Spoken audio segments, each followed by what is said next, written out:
Yeah. Yeah. I'm up in here, man. Postgame vibes. Kings 8 straight loss edition. Let me let the people know I'm out here. I'm gonna get the people a little time to get up in here.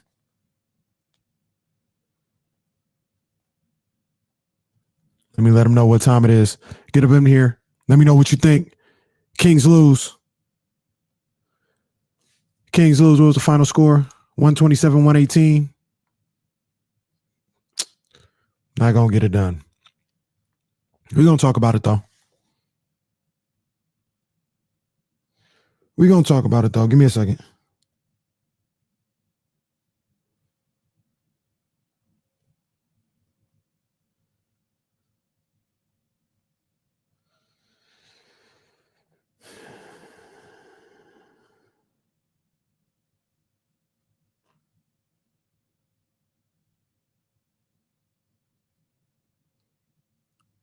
All right.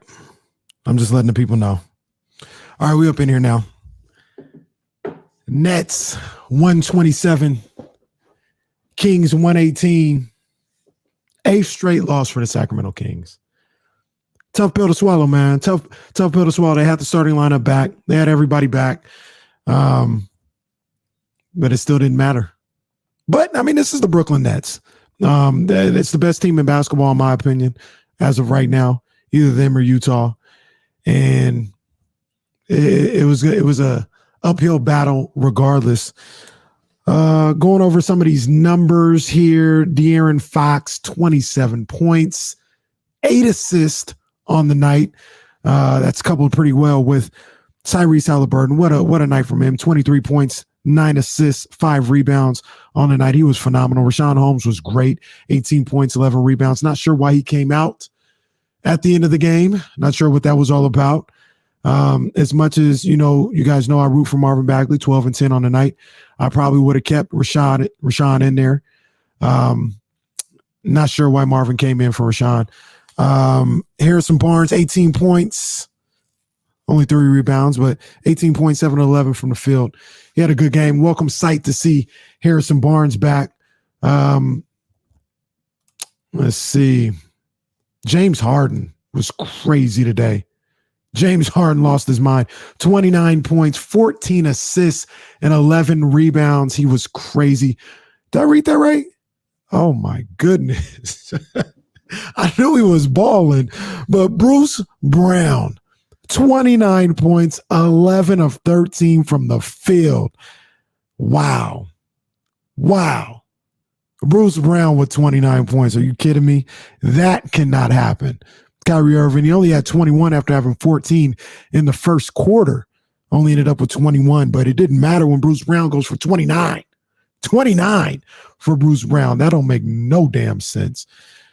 See what the people saying real quick. It's the same thing I'm asking once I realized. Like I said, I knew the guy had a good game, but 29? 29 for Bruce Brown? That's inexcusable. Halliburton's best game, I mean, he had it stuck on automatic, not just with making shots, but the way he was controlling the ball out there on the offensive end. He has the pick and roll on locks. He don't know, or you don't know whether or not he's going to go for the layup, go for the floater, or give the alley-oop. He actually has the pick and roll game on lock right now. He's a savant with the pick and roll game. Hell if I know.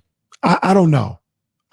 Buddy did his thing where he'll hit 2 or 3 shots in a row, and it'll be, oh, here comes Buddy. Mark Jones gets excited. Doug gets excited. And then that's it. He just makes those 2 shots. He don't really do nothing else. He had that in like the third quarter. I mean, he earned it. 11 to 13 from the field, he earned it. He wasn't really doing well. They could have put him on his ass a couple of times. They didn't do it. I'm glad where he at. So I got this down here in my notes, my man Ramsey. 110-109 Brooklyn. De'Aaron Fox hits a step back 3-pointer. It was 7 minutes left in the game. And Brooklyn goes up Brooklyn is up 110-109. Fox 3 cut it down to a 1-point game. After that, the Nets go on a 14-1 run. We talked about it earlier on courtside and on D-Lo and KC. You got to avoid those big runs. You cannot let them have these runs that completely separate from you. And it wasn't 20-0, but it was damn close. 14-1 with the game on the line. That ain't going to get it done, man. That ain't going to get it done. They went 14-1 over the next 4 minutes. Not good. Let's see. Rashawn Holmes, ankles issues in the second half. I know, but he came back in there. Unless he said, yo, I need to come out. I'm not sure why he came out. Really not sure.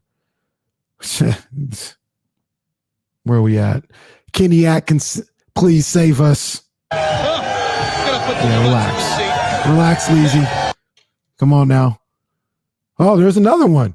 Kenny Atkins would be a good pickup. Gonna put some butts in the seat. Like to see Jeffries out there down the stretch. I agree. In that timeout, when the Kings got the lead down to 110-109, timeout was called. Buddy Hield comes into the game after that. I'm not exactly sure why he came into the game. And I'm not blaming it on Buddy, because right after that, you guys know how I feel about Marvin Bagley.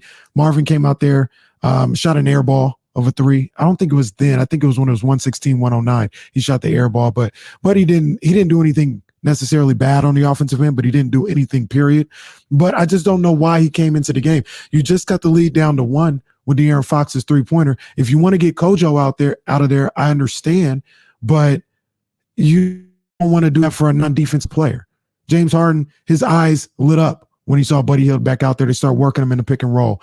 And like I said, it's not like he got torched or anything like that. I just don't understand why you go back with Buddy in that point. It's not like he was killing. It's not like he was having this great game. I'm not sure what that was all about. No, maybe he is. I don't know. You sure do need a win, though. I know that. 8 wins in a row, that ain't good for nobody. Or 8 losses in a row, that ain't good for nobody. That ain't good for nobody. Yeah, second timeout was at 116. Oh, my bad. I'm going to get to that point too. But second timeout was 116-109. Kyrie got a little left-handed layup in the lane. Came out of that. Bagley had a wide open look at a three and airballed it. You can't airball that. You can't airball that three. Come on, man. Lazy. Relax. Let's see. Every time I watch Luke coach, I understand Magic Johnson's hatred for him. All right, man. Like, all right. I don't know. Because he lost to the Nets, he's a bad coach. I don't understand that. Catching fades for Cade, Leasing. Let's see. Bruce Brown sliding to the bucket uncontested. Yeah, man. Yeah, it's not bad. You guys know how I feel, man. I want to see Daquan in the starting lineup, man. I know Tyrese Halliburton made a case for it today with the way he played. I'd have no problem with Tyrese Halliburton being in that starting lineup. But, yeah, man, I'd like to see Daquan get a little more tick. Mark, what's good? Should have given those Buddy fourth quarter minutes to Daquan. At least Daquan can D up and spot up and not worry about making stupid plays. I agree. I agree. Now, I don't want to get on here bashing Buddy because, like, they got to this point. So I was watching when I'm still a Giants fan, but there was a year when what was my man's name? Man, was it Gregor Blanco? I think it was Gregor Blanco, who was just god awful at the plate. I mean, he was walking strikeout or a pop-up on the infield. He was god awful. And after a while, it was like, all right, I'm not going to keep tweeting this. I'm not going to keep saying it. We all see what it is. It'd be overkill at some point. And that's how I feel about Buddy at this point. I mean, we all see what it is, man. We all know what the deal is. We all know what we want. I'm not going to just keep bashing the man. It's right there in front of our face, what needs to happen. But it's whatever. You know what I'm saying? It really is whatever. Bryce, what up, man? Jeffries needs to play more. It's unbelievable. I agree. Give him some tick, man. Give him some tick. Especially after the good games that he had in the last 3 or 4 games. You know what I'm saying? The game he had against, who was that?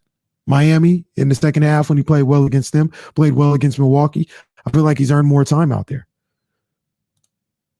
Buddy off the bench and see if it gets him jump started. Yeah, that's where I'm at. I mean, I'd love for him to be traded and we just kind of move off the salary. But if you can't make that move, see if you can salvage him. salvage him by bringing him off the bench and seeing if, like you said, you can jumpstart his season. Yeah. They were not Mr. Perfect. Kings were not Mr. Perfect tonight, but they deserve a Barry Horowitz pat on the back. They played an all right game. They showed some grit. They fought back a number of different times. They really didn't let Nets get away from them until that final 14-1 run when the game became a 1-point game. So this is the type of game where I'm not going to say it was all good, but you can kind of build off of it. You can kind of go into the game against the Knicks on Thursday and go against Detroit on Friday and say you got your guys back. Hopefully Rich Sean is good, but say you got your guys back and you can build on this, start doing some things, man. That's the way you got to look at this one. What other numbers do I got here? Yeah, that's all the numbers I really had. A lot of the other stuff we'll talk about tomorrow on D-Lo and KC. But yeah, man, the Kings lose again, 127-118, their 8th loss in a row. Whew, no bueno. I'm going to see you guys tomorrow, 12-4. D-Lo and KC on ESPN 1320. Make sure you guys check us out. And yeah, man, I appreciate you guys for hanging with me and D-Lo all throughout the day, man. We had a lot of people tapping in, not only on the show, but on courtside and now on the post game, man. So I appreciate you guys for real. And yeah, man, I'm gonna holler at y'all tomorrow, man. 12 o'clock. Be there. High noon. Let's go. Holla.